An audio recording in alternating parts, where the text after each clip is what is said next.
Hello and welcome back to RailRoads Online. So today we are out with the Montezuma. Oh, I hadn't turned the light on that thing yet. Oh, that's a much more pronounced light that you see it on. That's cool anyway.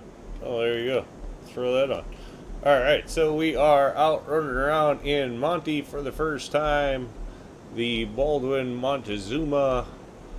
So it turns out we did learn that this one apparently was basically born with no brakes, and it was just a using the engine to slow it down kind of thing. However, we did get an update. As you can see here, we now have a brake lever.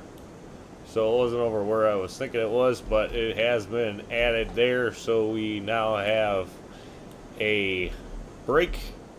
And we also have third-person view to drive with, so that was added. So we did go ahead and pull this one out. Figure we will take the rest of the rail tour with this one. Not exactly sure, what else we're going to do with this one.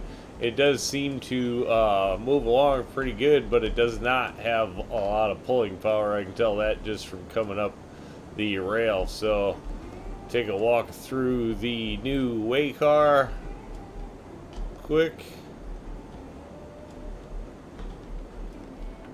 Well, we are at it.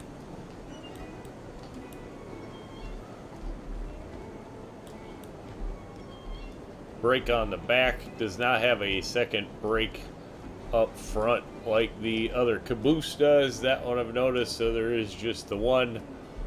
Smokestack and fire do work, so there's that one.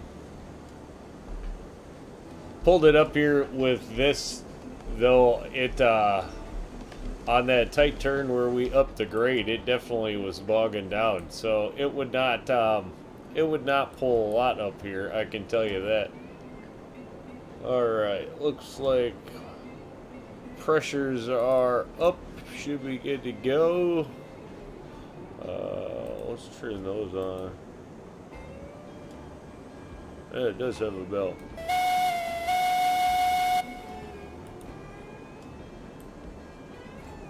Pretty high pitched whistle. That's one thing I've noticed. So we did go ahead and finish in the rail up here. I guess we'll look at that real quick.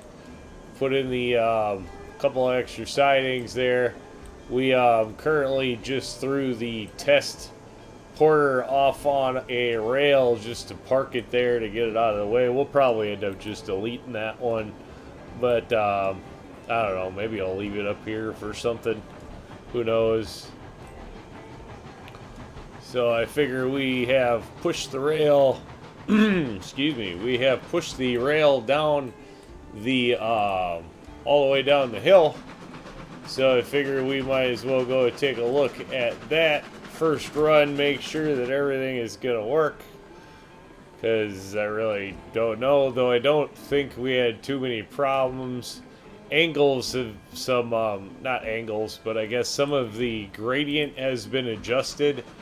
But this has always just been a way overgraded downhill run anyway, so shouldn't have too many problems is the idea, but then again, who knows, First run, who knows what can happen. Could have gotten too sharp of turns in some places, I'm not exactly sure. So we'll just kind of see how the how it goes.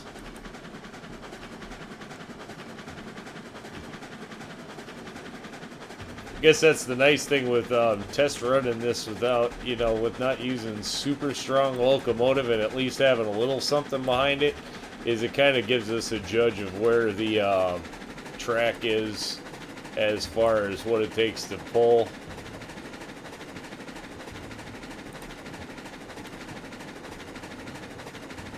Apparently, I don't know, I saw on Wiki that apparently this is like the locomotive that inspired the trains at Disneyland or Disney World, one of the two, whatever. I'm not, don't quote me on it, but I saw something about that.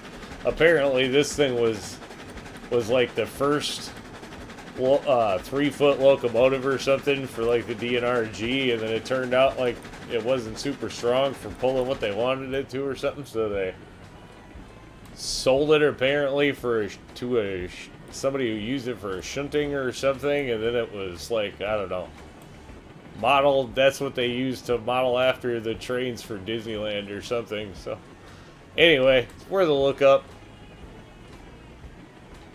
A little bit of history on the train. Apparently it's a known locomotive, so I guess that's my take from it all, which who knew? I had never heard of it before.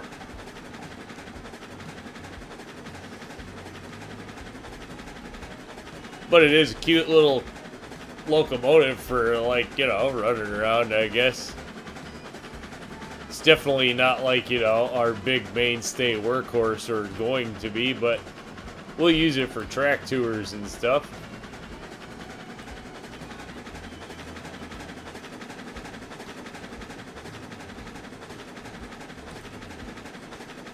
So the track seems to deal with most of this downhill grade came in without a problem. I don't think any of it was all too tricky. Anything was, you know, special to point out coming down. We just ran down the dev path. That's what I've always called this, the dev shelf. And tried to kind of keep it low. Obviously, we could have been lower, but I didn't want to do anything too extreme either. Just kind of kept it in the same wheelhouse that it was in before. So the track is very, very similar to what we had before. Probably a little smoother, as it's a little less janky, to be honest. I mean, is pretty smooth run down there. Didn't have to slam on brakes or anything anywhere.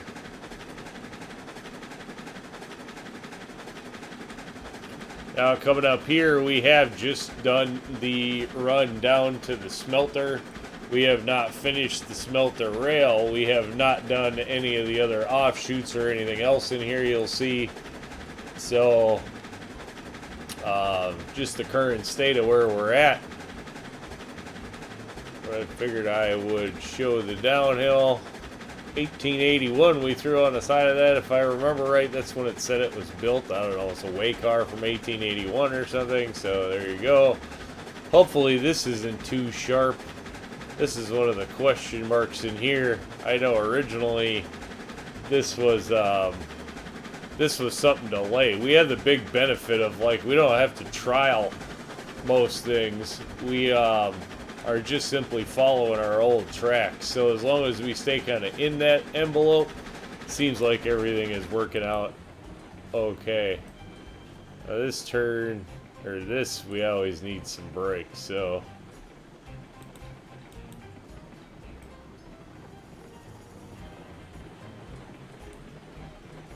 we have derailed down this chute before, that's for sure.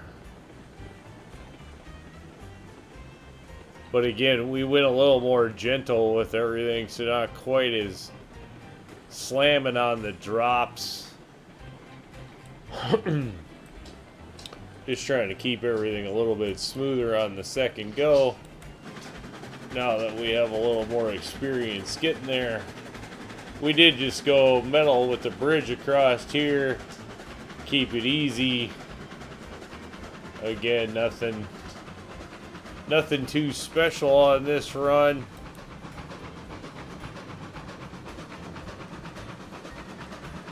We should come up here to where we get our little pushback view of the waterfall.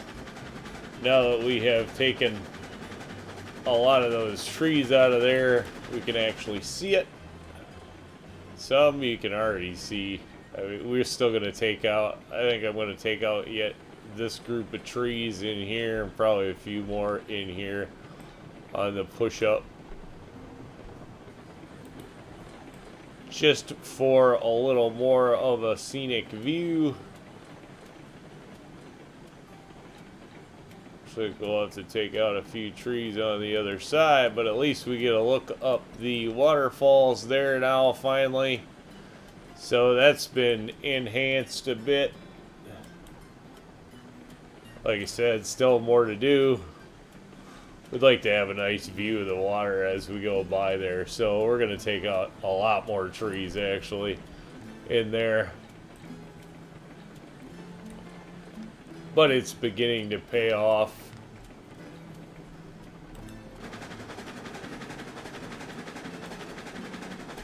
Did not do the straight here or anything else. Of course, it was pretty crooked. It wasn't very straight.